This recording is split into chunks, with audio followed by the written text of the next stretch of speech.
Hey guys, it's Matt. I'm just sharing with you my recent channel statistics. I'm so proud of them. 232 new subscribers last month on 5.9 million minutes watched.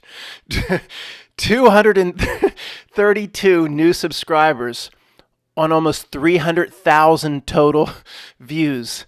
Now guys, this is hard to do. I mean, talk about being in a box. Matt, what are you complaining about? Oh, this kind of proves, and I've shown you this before, they've put me in a box, say the last 2.5 to 3 years. I was kind of always in a box. Been doing this for almost 14. There are some channels that skyrocket to 250,000 subscribers in 6 months. I've put in 14 years of work, but this is hard to do. I've never seen it this low. I mean, channels that are of my size that haven't even posted for 6 months, probably picking up 200 and some a month. Guys, to pick up 200 and some a month per my channel size, it's the idea of a snowball that's already large rolling down a hill. If I found the dirtiest, darkest brothels in Philadelphia, the ones back on Sansom Street and dark alleys, all different types of brothels for all different types of people, and I went into the stalls and I graffitied the inside of the stalls above the toilet paper, check out Quantum of Conscience to learn a bit about reality. If I did that, I'd be able to pick up 10 times as many subscribers, literally just writing Quantum of Conscience inside the stalls in dirty brothels. And this is what we have. The trolls must be very proud. The trolls are like, oh, it's working. It's working. Me focusing on Quantum of Conscience all the time is working. Okay, last thing. I'm at 90,000.5. YouTube shows that the total in the thousands, point the decimal to make the next 1,000. 90.5. People are already starting to talk to me. Matt, you're going to hit 91,000.1 soon. And I'm going to hit that. Let's see how long they pin me at 91.1. You know what that would translate into. And there will actually be troll comments that proves. Let's see, Matt, look, it's 91.1. They said the same thing when I had 33,000 subscribers, like I could magically jump from 32 to 34. Look at the subscriber number. I told you this guy was trouble. Let's move on. I haven't looked at any economics since before See Me. I have to say it that way. Last time I said it, just the letters, I got a banner ad before See Me. I don't do this anymore. 6 years ago, huge into the global economic collapse. It's coming when we thought supply and demand really mattered. Didn't realize the entire financial system had been replaced by literally a video game and a supercomputer. Still believe supply and demand forces were somewhere in the market, thought they were a smaller amount, but a third being supply and demand and 2/3 being intervention could still move markets. No, now it's 99% on a Sims computer whopper fed video game, and only 1% is probably supply and demand. And this, Matt, this is dry. I'll catch you on the next video. No, this will become funny. Trust me. This is an absolute joke. There will be reality breakdowns, in my opinion. There will things that make no sense, things that could be only explained, if you don't want to go as far as a reality breakdown, by an AI system that's already in charge of everything, especially when we talk about the supply chain breakdown, which, of course, every bit of it has been planned out. They plan things out decades and decades in advance. There's nothing legitimate about it. So let's start with some good news from Bloomberg. Now, if you're driving, of course, you don't need to see this crap. You don't want to see it. Global supply chain back to normal just a few days ago. This is the news. Y'all can relax. Sit back. Make yourself a pina colada. Global supply chain back to normal. Yay! After a rocky 3 years, the New York Fed says, index is negative territory. That means it's actually good because the supply chain gets backed up and more Maersk ships get stuck in the Suez Canal. Then it goes up and up into positive. Negative is what you want. It's negative. For the first time since August 2019, we can all relax. Disruptions pushed the gauge to a peak of 4.31 in December of 2021. And wouldn't it be amazing if the Arnold Schwarzenegger movie Jingle All the Way with Sinbad, what if that was set in the future, in the year 2021, predicting the worst of it, December 2021. Remember this Turbo Man? They couldn't get the Turbo Man. It was all stocked out. And Sinbad fought Arnold Schwarzenegger the entire movie over the last Turbo Man. Wouldn't that be something? Matt, when they made that movie, did they know this global supply chain cooked up issue would be coming? Of course they did, but they didn't put it in the movie. Let's do summary number one. 90 to 95% of this issue is completely cooked up and planned out many years in advance. Sure, when most of the West was staying in, the end of March, April, May of 2020, people literally were not going to work. Trucks literally were not on the road. Of course, there would have been some sort of a supply chain blip the late spring into the summer of 2020. After, it would have been corrected, and that would have been the end of it if anything were real. It's not real. If this headline is in any way legitimate, and obviously most are not, then my damn Target, where I go to get most of my food even at Target down here, it better start looking more like the old Target. They're telling us, right? All the global supply chain issues, it's all back to normal. This is the news the last few days. Well, my local Target doesn't look like this with one loaf of bread, but it's still bizarre. It's been bizarre. It goes up, it goes down. Zara likes Boots and Barkley litter. That is their own brand, I believe. Half the shelves were Boots and Barkley and it was a huge brand. For a month, they haven't had one type of Boots and Barkley litter. So luckily, I had some backup Tidy Cats because that's what Fifi Addy used. Man, it's not about cats. I blended that in and, it's fine. But it terrifies me because I had 2 cats that went outside the box. Then for 3 weeks, I'll go down there usually once a week. I need kibble. The regular Purina kibble in the green bag, gone. For almost 3 weeks, I had to buy the blue bag. It's pretty much the same, but that's stocked out. And then you go across the way to the cat food, and they'll have a Fancy Feast turkey chunky, which they like, and that'll be there. And then the next time, that'll all be gone, and the whole place where the damn turkey chunky will be empty. But then the Friskies will be full, and it's even in the regular food, other than the chips aisle. I guess all the junk food, Matt, is always fully stocked. So, but there was even Pepsi, like the Pepsi Zero. They'll stock out of that. Okay, so if this headline is legitimate, right? The index is finally turned negative. Even that is an inversion. Everything here is an inversion. Why is something positive positioned as a negative? It's always, everything's going to turn that way. Whatever isn't already a bastardization and inversion is going to become one as the years goes on. Yeah. So let me get this straight. I got to make sure that when I look at the index, do you want the negative? So if that damn headline is right, my Target within 2 weeks should look like Target again. We'll see.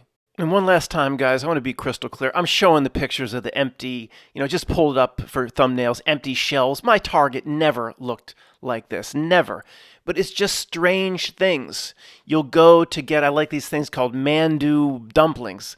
They're gone for a week. Then the next week, the ham, I used to get, it's called uncured ham, their own brand. That's all of it's cleaned out. No 5 shelves, no ham, but then the Oscar Mayer's available. Okay, I can switch brands. It's just, okay, there's no reason for this. Okay, there's been no World War, unless I missed it.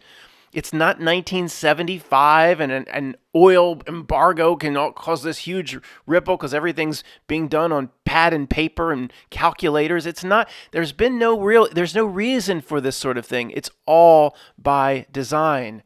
We'll talk about at the end what is going on here. It's obviously problem, reaction, solution. The solution will be more about blockchain. It'll be more about AI systems, managing global supply chain. Of course, it's all problem, reaction, solution. Just looking at this picture again closely, guys, you know how my mind works. If you're driving, all the shelves are stocked out. There's 4 loaves of bread left. Some sort of panic buying had taken place.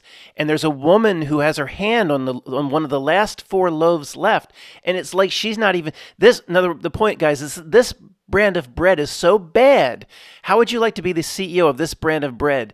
That even in a panic situation, your bread is left over, and when everything is stocked out, the woman still looks like she's not sure if she's going to buy it. She's looking at it like the calorie count, or it looks like she's looking for the gluten amount or how many carbs or whatever. It's a panic buying situation. There's nothing left. People look like they could be starving, and this woman's still not sure she's going to buy this shit-ass bread. Let's look at the current unemployment rate. Cue laugh track. This is an absolute joke. We're not going to talk about it very long. It's an insult to anyone's intelligence. I learned years ago, guys, they can massage the statistics to get the unemployment rate zero if literally you looked outside your window and there were soup lines 4 miles long.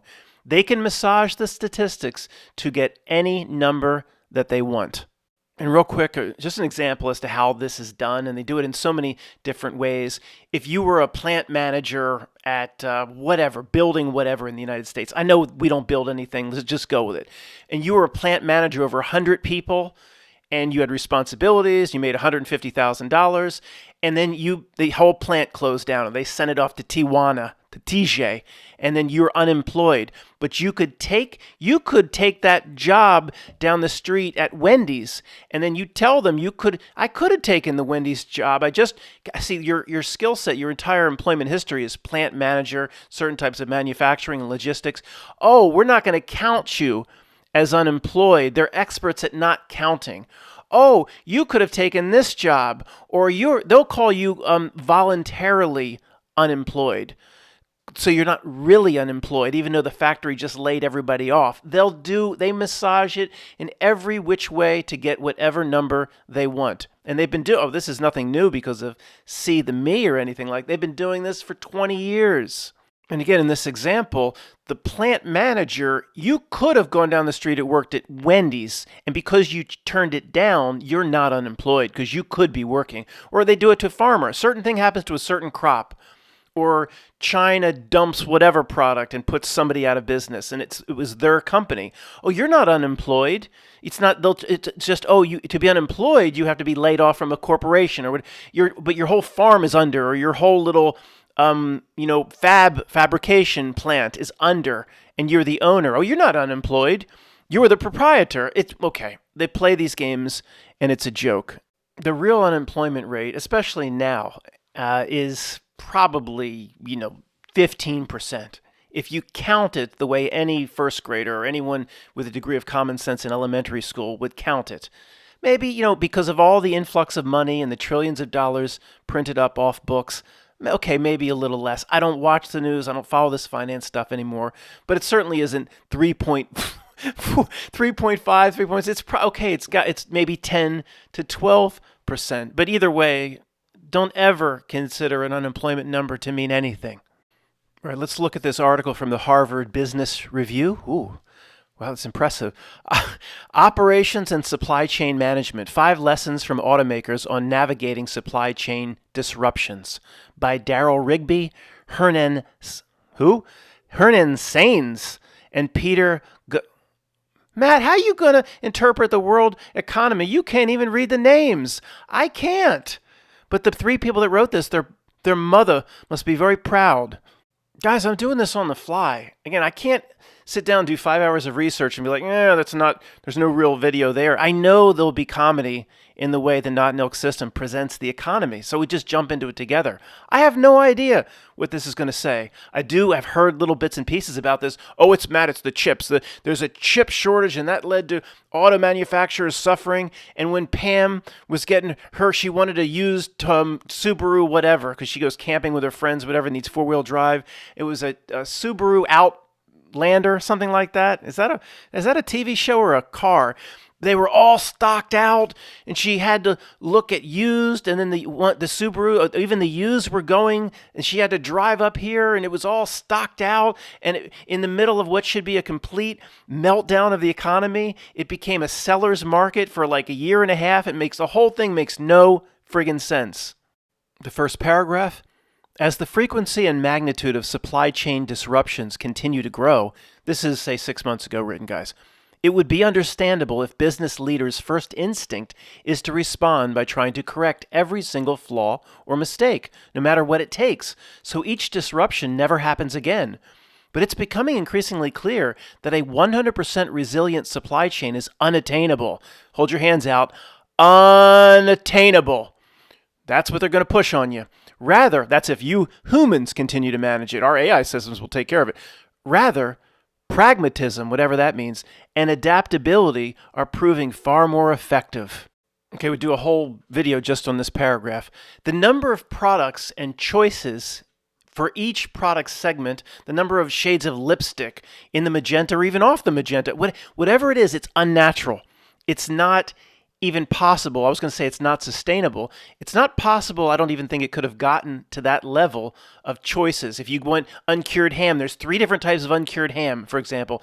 The Not Milk wanted this, maybe to create supply chain issues, but who knows? There's the amount of products and choices in the West, I can only speak from the United States, is unnatural. That's the first thing they've set up. So again, when I complain I don't get the green bag, which is the little tiny red and blue and yellow pieces of kibble from Purina, but then there's the blue bag, so I'm pissed I've got to go to another product, but if I look at it, it's like probably the same kibble.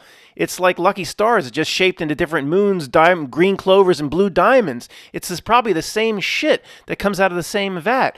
But see, I'm complaining 20 minutes ago in this video that was stocked out. This is what the Not Milk does. All right, let me back up, use this beer and what I know as an example. But my point was the amount of choices and product variations and color shades.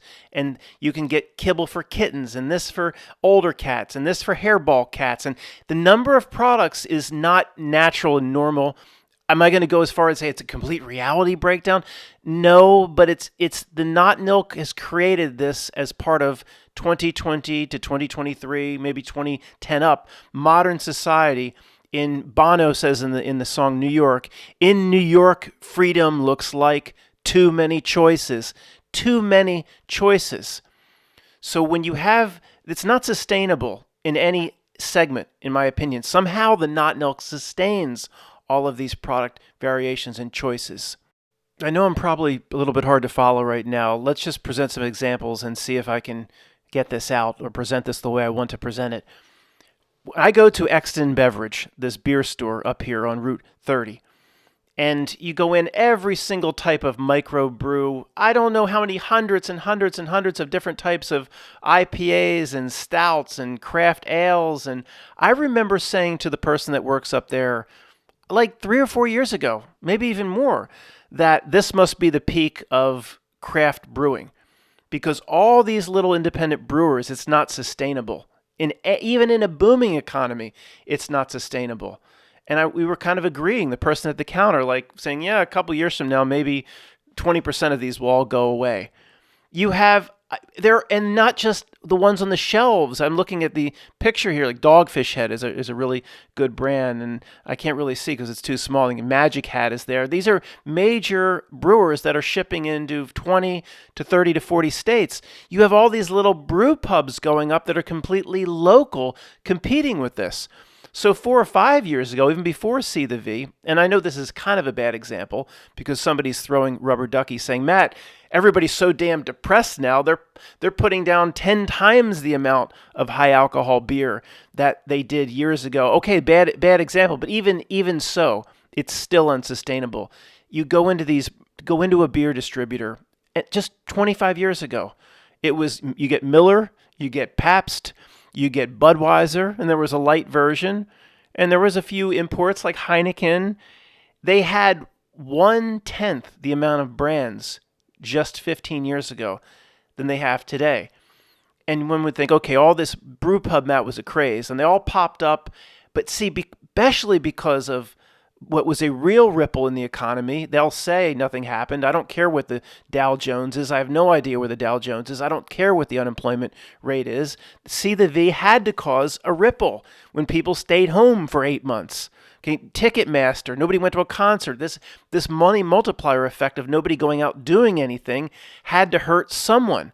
But then you still go to the beer distributor and all the same brands are still there. Yeah, it does flirt with the reality breakdown territory, in my opinion, although I'm not going to go there. There's means, but it's not milk supported. Somehow, it has to be not milk supported. Does that mean one of these local brewers that puts their IPA beer up on the shelves, they're getting a secret payment that they're not supposed to tell anybody about? No, I don't know the mechanism or the reality buttons and levers as to how they sustain all the choices. But it does, because there's so many choices, they can create artificial situations like Matt doesn't get his kibble or the uncured ham is stocked out. It looks like the shelf's empty, but if you compare it with what was there in 1970, my mother and I used to go to the, not in 1970, I wasn't born. In 78, we'd go to the A&P around here. There was only two choices. There was the Acme, and the A&P. That's it. Whole Foods, this, that, the ability to ship online, order steaks online, all these different food services. There's too many choices. The Not Milk has set this up, has created a demand where these companies can exist where there is no real demand. Now, there is for the product, but not 10 products all doing the same thing. In the case of craft beers, 1,000 all doing the same thing. Maybe it needs this to create this supply chain, potentially, illusion. Because, my Sierra Nevada beer's been stocked out. And it's kind of like what I was saying just 30 minutes ago. But is it stocked out when you have 50 other choices of IPAs? And guys, like I've said before, I've mentioned, this is my only vice. I started sampling when we were all locked away. I mean, what am I going to do? I'll sample. You can get these 4-packs now. I'll sample one. I keep sampling. I've tried basically them all over the last 3 years. You know the difference between these brands and these IPAs? It's incredibly slight. You have hundreds of beers that all taste basically the same. If anybody wants to know my favorites or brands you might recognize, Lagunitas from California, their IPA, their regular IPA. Dogfish Head from Delaware, 60-minute. And real locally here, Victory. It's called Victory Brewing in Downingtown, but they're expanding even nationally now. They have something called Dirt Wolf, which leads me to another issue, the alcoholic content that has gone through the stratosphere. So this might not be the greatest little microcosm in the economy to look at because somebody's throwing rubber duckies to say, Matt, number one, everybody's so damn depressed like we talked about. They're drinking this stuff like crazy. The demand is created because of not milk, learned helplessness, and demoralization. But the other thing is, remember what Furious said, the real thin, cool Lawrence Fishburne in Boys in the Hood when he took Trey and Ricky out to the parts of Watson Compton that even they were scared to go to. It was so bad and dangerous. Imagine when I broke down. I didn't break down, but I was directed off the freeway into the middle of that neighborhood in 1996. Imagine how scared I was if in Boys in the Hood, Trey and Ricky didn't even want to go to a certain neighborhood. Furious, like, because they want us to kill us. Remember, he says, why do you think there's an out? I do this all the time. I love this scene. It's the gentrification scene from Boys in the Hood. Why is there a gun store in every corner, a liquor store in every corner, ability to get cigarettes? Because they want us to kill ourselves. That's what somebody's throwing rubber duckies. Matt, this is a bad example in terms of your general macroeconomic discussion, in terms of all these beers and all these wine and alcohol choices. It's simple. It's what Furious said, because they want us to kill ourselves.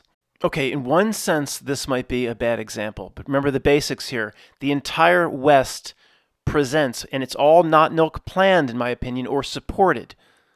Too many choices. It's easier to create supply chain issues. Get 2 types of your uncured ham aren't there, but you can have this type. We complain about that now, but back when I used to go to the A&P and the Acme with my mother in King of Prussia, Pennsylvania, there was only one type of ham. It reminds me of when there's certain parts of California that are very red state, very, very cowboy, good old boy, believe it or not. Now, why they haven't gotten out, and it's not just the lunacy and the liberalism and the mental disorders of the cities like San Diego, Los Angeles, and San Francisco. So my cousin's wife is a wine snob. My cousin and I lived together, I mentioned, for 3 years in San Francisco in that little tiny place on Harrison Street, south of Market. Then I quit my job, moved back east, want to get the hell out of California and that lunacy. Should do whole videos on that. You could do a whole YouTube channel on that. He goes off and gets married. I'm not going to say her name. Her father was an ex-attorney or something. He retired 25 years ago, got 30 acres in some sort of wine country, like Lodi, not Napa, Sonoma, but he was growing grape. He had people that would come up from Mexico to help him pick the grape, etc. So she became a wine snob. And the same with wine and beer. So many little tiny brands, thousands of different wine choices. It all makes no sense. It's some sort of breakdown. But I have to tell you this story because it kind of relates to what we're talking about, and it's too good of a story. So they leave the liberal areas and whatever they're traveling through California. They stop off to get a lunch or wherever they're going. And again, certain parts of California, as you go down by Bakersfield or out into the desert areas, it becomes very cowboy, very roughneck kind of, not what you would expect from California. And she says, to this waitress comes up, and it's right out of a movie. This is not what you expect in California. Do you have wine? It says here, right? And what wines do you have? Would you have a Pinot, between like a 2008 Pinot? I mean, she's that type of wine snob. She says, "Honey, we got 3 wine choices here. We got red, we got white, and we got titty pink." This is what my cousin still tells this story, and his wife says, "The red would be fine." So the main point to back up from all of this is, okay, I'm picturing with my mother at the A&P shopping through 78, 79, 80, 81, shopping myself when I was in high school. Bounty paper towels. I guess all the Procter & Gamble products were there. They had Crest, and they had 1 or 2 other types. That's all it was. But you didn't want any more choices. It's kind of like around here what Aldi has or Lidl. They have like 1 or 2 choices, and you save money by going to these stores, but they don't have everything else. So you had, what was it in toothpaste? It was, Colgate, Crest, and then this thing came called AIM. And that's all you had. You had Bounty paper towels and some other brand like Brawny. In diapers, you had Pampers, and then you had Loves or whatever. How do you know anything about diapers? I don't know. I've been in a grocery store. I don't have no kids.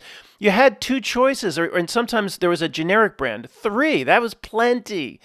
It's not, is it a reality breakdown? No, but the amount of choices in every single brand category and subcategory in somehow has been not milk supported. So the sales are supported. The people putting all these different brands and options out aren't in on it.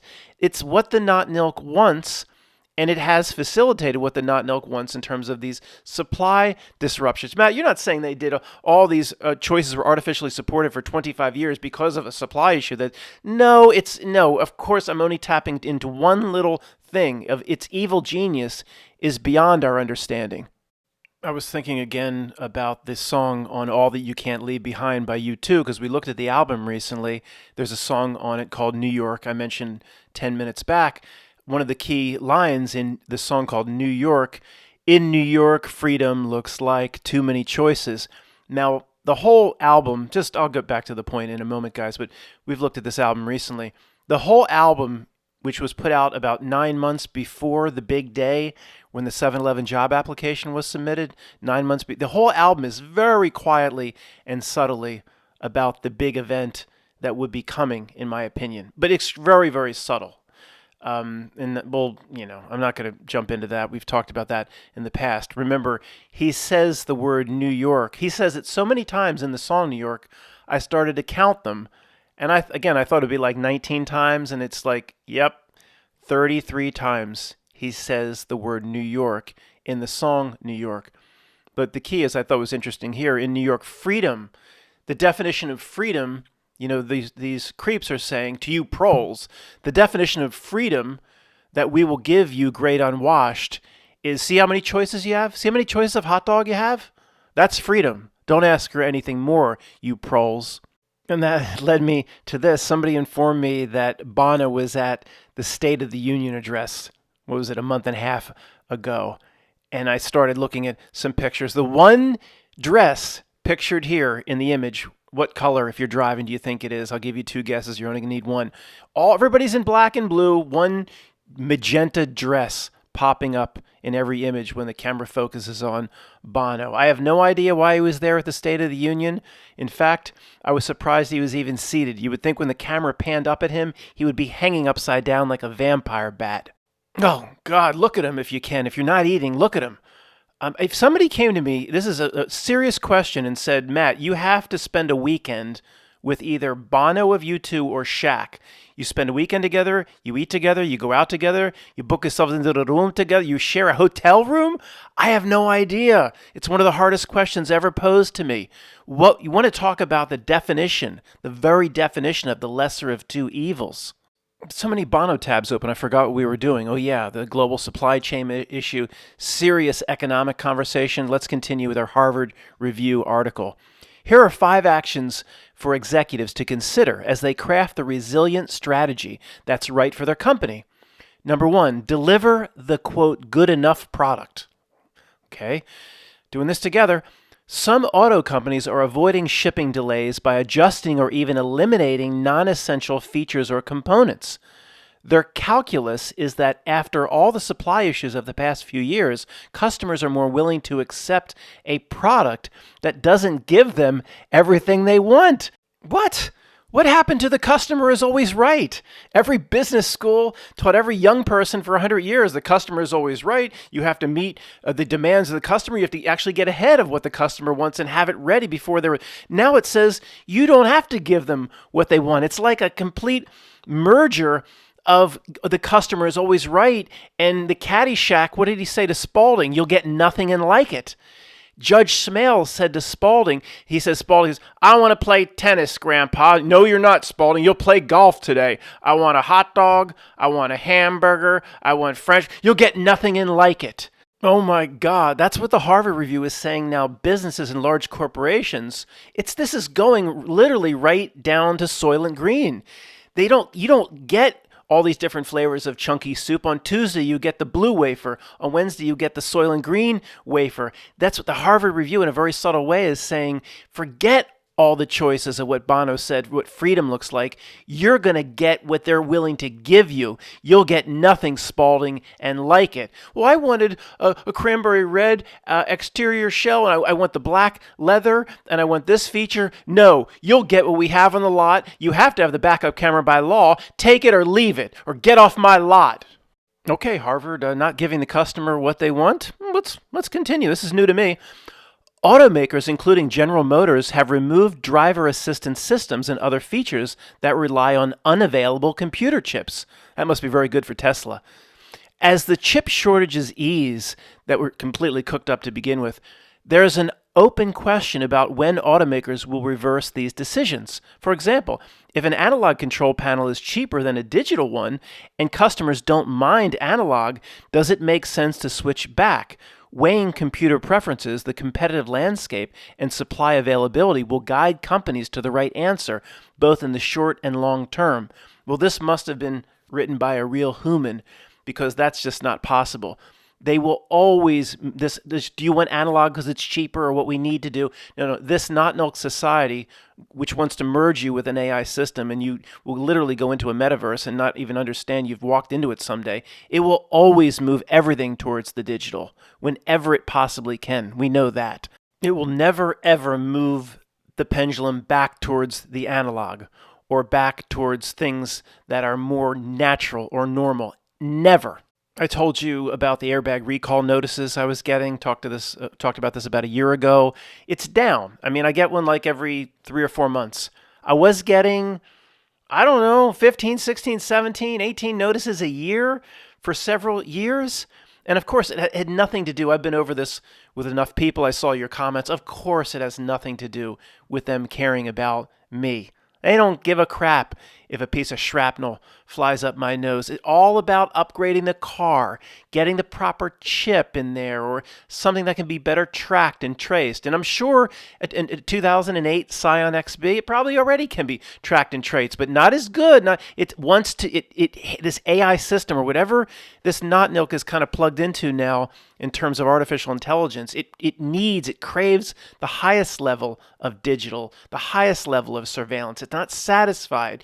And why Verizon kept working on me. You have the old flip phone. Do you want this? You have the old flip phone. And I just never replied year after year. Eventually, I didn't even ask for it. They shipped me a new phone, and they said the old phone. Did you ship me another flip phone? But of course, it's all plugged into the new technology. I'm sure now I can be tracked. They hated me using the old flip phone because it wasn't in line. It makes the AI systems very uneasy when there are outliers using old technologies that it doesn't quite have its hands or its sticky appendages on as much. Of course, I didn't bother to call or do anything. The notice was pretty clear, like, this, your old phone's going down. It's going kaput.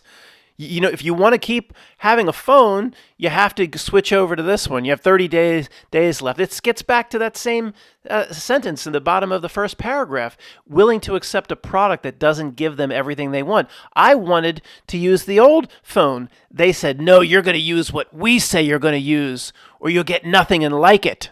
Let's continue with the article. Guys, I told you there'd be comedy here. I'm doing this with you on the fly.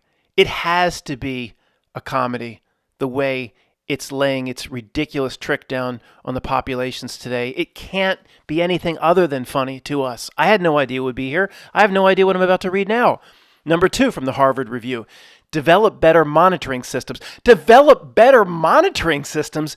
The entire world is about monitoring everything. How much better can it get? You're going to send me some sort of anal probe that you're going to ask me to put up my own ass? Sorry. In an era of instability and uncertainty, executives may feel that if they invest enough money in the company's prediction capabilities, they'll know where to focus their efforts to increase the resilience of their supply chains and can make big long-term bets with confidence. But if the past few years have taught us anything, it's that even the most sophisticated model can't predict everything. No, that's not. Who were the 3 geniuses that wrote this? They close with this in the first paragraph. Even the most sophisticated model can't predict everything. Well, you're talking about the most sophisticated model. You need a little proviso, a little ad box in there. The most sophisticated model that any individual company has access to. It's your sentient world simulation and your digital twins and your Whopper computer. And a model is actually planning out everything. So its predictive capabilities are almost 100% at the macro level. Okay, at least admit that it's not only correctly predicted by your digital twins, it's planned out by your damn digital twins. At least put in the damn fine print that you're not going to be able to know what Bill Gates and Event 201 is up to at your level. So to rewrite this paragraph, to say, at your individual company level, your predictive modeling is not going to be good enough. But know that what is coming is all planned from our predictive model. Therefore, if you're under the dragon's wing far enough, we'll give you access in advance to what our predictive model says is coming. Matt, you're not implying that when the me hit March, April of 2020, and those 7 or 8 billionaires all increased their net worth by $250 billion, you're not saying they knew what was coming, are you? You're not one of those people. Yeah, I take it back. You know, it was just a coincidence that those 7 or 8 or 9 billionaires increased in a matter of a year and a half their net worth by 250 more billion. Jeff Bezos was $1 billion I made today. Bill, Melvin P. I'm sorry, I take it all back. It was just a coincidence.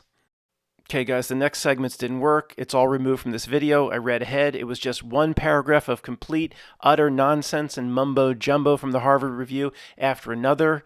It seems like whoever wrote this, I just wanted to show you these 3 guys because they all happen to work for Bain, Mitt Romney's Bain. I don't think any of them ever had a lemonade stand. They would say, well, one automaker decided to do this. Well, which one? Name it. One industry-leading company tackled their supply chain issue here. Which one? There's no mention of any specifics. There's no mention of any specific move that an individual company made. Like it was like a Dr. Theopolis theoretical paper. And none of these guys, again, have ever gotten out into the real world. If they ever, is Bain Capital the real world? Did anybody just make that mistake? Like that's not a not milk chosen company that's going to be well positioned under the dragon's wing. Look, let's just these are the 3 guys that wrote the article. We could try to do it because of his name there. I was thinking we could do it in the style of Eleanor Rigby from the Beatles. So read, Darryl Rigby, partner in Boston, office of Bain. He heads the firm's global innovation. Where does it all come from? Sorry. Darryl Rigby, Hernan Sands, Peter Guaria. All I can say is your mothers must be very proud because that was a bot-driven article that you put 3 of your names to. Should be ashamed of yourselves. There are rubber ducky throwers that I need to appease in this section because I can hear them screaming out at me from the bathtub. I have to appease. How can you hear them screaming out at you from the tub, Matt, if you haven't even loaded the video yet? It's the retrocausality.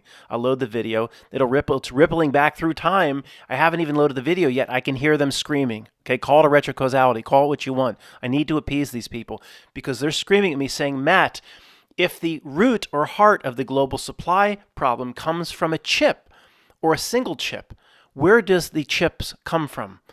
5, 6 companies that are all, of course, not nil controlled? If everything is chip dependent, then it is not very difficult to create a global supply chain problem. It starts with a chip. Doesn't mean just automobiles, Matt. The Hershey manufacturer, that he can't put the almonds in the damn chocolate. Can't put the peanut butter in the chocolate. If you're Reese's, all of it starts with a chip. It's another reason to transition to the digital, because they can create whatever problem they want, all because it stems from the same well. Even a damn Q-tip today stems from a chip, I bet.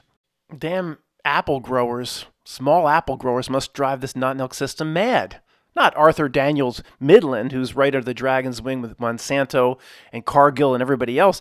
An apple grower says that if there's a few left, probably a few left in the world, have a certain amount of orchard, and then they actually pick the things and put them on a truck and see, oh my gosh, it's not digital dependent. It's not chip dependent.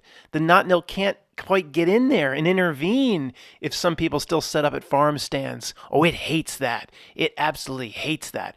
Under the guise of public safety, they'll probably shut down farm stands because it just can't have that in the new era, the new age. I paused for a minute, was thinking about that. Remember that Suez Canal blockage? Looked into it here. It was an Evergreen ship, not Maersk. It was the Suez Canal. Plugged it up for about a week. It says March of 2021. Isn't that interesting? Right? You say the supply chain issues had already begun before that to a degree. But, it was almost, to me, I see this like Groundhog Day, Punxsutawney Phil, in Punxsutawney, Pennsylvania, which everybody knew about Groundhog Day, but nobody knew about the town until the Bill Murray movie. And then Punxsutawney Phil in the U.S., if he sees his shadow, it's 6 more weeks of winter. If you make an announcement to the world, if Not Milk makes an announcement to the world about a big container ship stuck in the Suez Canal, which is impossible, it would maybe sometimes it could get stuck maybe for a few hours or half a day. For that length of time, of course, it was a production.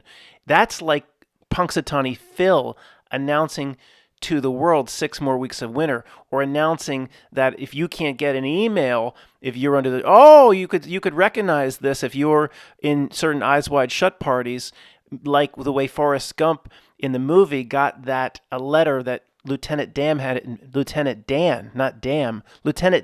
invested him in some fruit company. I don't have to worry about money no more. One less thing. So you could see this as another Apple Forrest Gump giveaway that the global supply issues and problems are going to continue 6 more weeks of winter. How do you know that? Did you get a note from the Pentaveret? No, I'm looking at the news. This ridiculous presentation, the ship blocked in the Suez Canal. Let me back up a few minutes. The old guard knew what I was talking about regarding Forrest Gump and the Apple investment, but let me explain it. It's fun to talk about if anybody's new. If you were watching Forrest Gump in the early 90s and you saw Forrest Gump get that letter that Lieutenant Dan had invested all the Bubba Gump shrimp money into Apple Computer, and you were in that theater, and Apple was right around that time, was at an all-time low before the iPod was released and the whole MP3 craze. If you would have just said, I'm down on my luck, I'm going to put my last 10,000 on Apple because it just popped up here, Forrest Gump. Forrest Gump is a portrayal of somebody moving through famous moments in history. This moment, if you were sitting in the theater watching Forrest Gump in the early 90s, this history hadn't yet happened yet. Somebody said, I'm just going to put my last 10,000 on Apple because I saw it in the theater.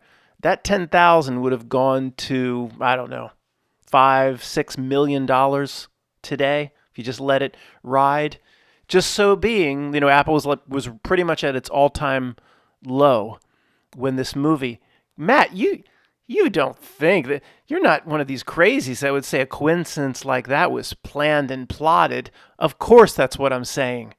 Now, do I know for sure if I was with the old guard and we booked us into the room, we would say it's a 90% chance. He was making an announcement to the world that he, of course, he's so dumb on his luck, he just thinks it's fruit. He doesn't even know it's Steve coming out of the garage or whatever. But this is saying to the world, oh, here comes Apple back again. For anybody that was slick enough to read between the lines. Now, we're pretty sure about this one. The damn Chinese spy balloon flying over Kansas City and them pointing out that it's flying over Kansas City a week before the Super Bowl. And as a joke, I said, that ain't nothing but a Super Bowl predictor. I don't believe that it was a Super Bowl predictor. Well, is a chance. Of course, that's kind of the way they have done business in the past. I'm not going to go there. I'm crazy. I'm not that crazy. This is not crazy. Okay, what's being shown here?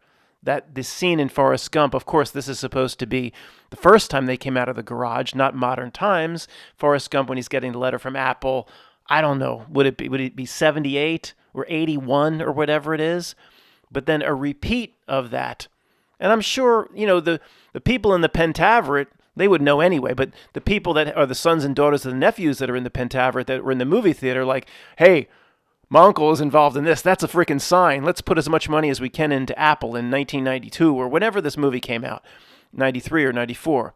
But there was one guy or one girl probably that just read into it a little bit probably, and they made a lot of money. Matt, does that mean you're going to watch movies and make stock investments? No, I don't. I don't care. Even if something is as blatant as this, I don't do that anymore. I'm out of all markets.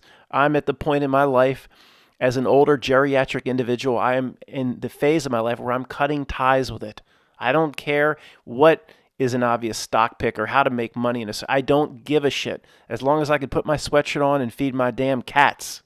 Getting back to one of the main points of this video that I didn't stress earlier, if I go to buy a certain type of Purina kibble for my cats and it's not there, so I have to buy the alternate Purina. Again, it's probably the same thing, but it's still a product that's not there, or the ham isn't there, or all the things that was discussed. And of course, we all have these examples. See, that has to ripple through the economy. The product isn't on the shelf. That's the worst of all possible situations. The Target isn't getting paid the retailer. There's no money multiplier. It's not getting to the manufacturer. Whoever makes the Boots and Barkley kibble, litter, it's been gone for 3 weeks. It would ripple like crazy.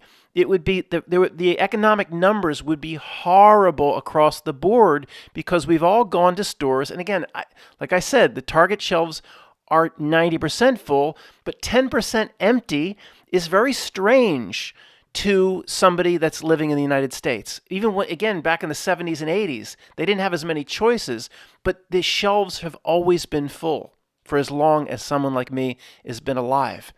So the whole story doesn't make sense. The whole thing is so artificial. I mean, we didn't even see really in the economy the huge negative spike and ripple that should have come from people staying home for 4 or 5 months. Again, no concerts, no ball games, no this, no that, and the vendors are affected, and the people that ship the hot dogs are, and it's a ripple effect, it's a multiplier effect, it's an exponential effect.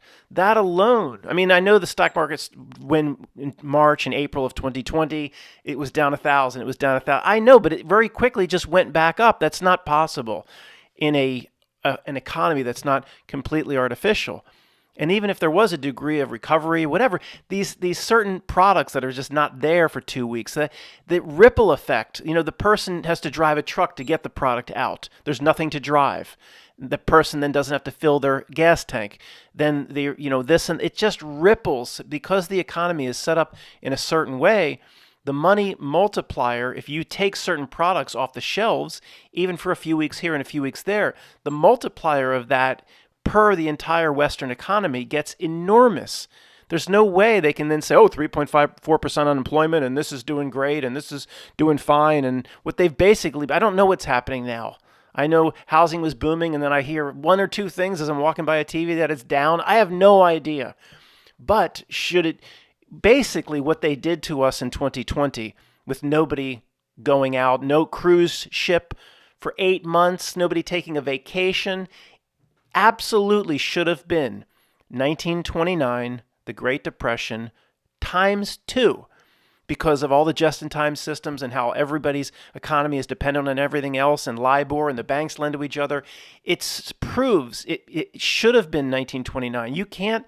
I remember talking to somebody in the end of March or early April of 2020, and I still had a semblance that certain things were a rule. I had no idea how the entire Western economy was artificial. Of course, I've been doing these YouTube videos. I've been poking holes in certain things. We see how fake and rigged, but I had no idea the entire world, the entire Western world, was like managed on a supercomputer at that time. We know now what it is.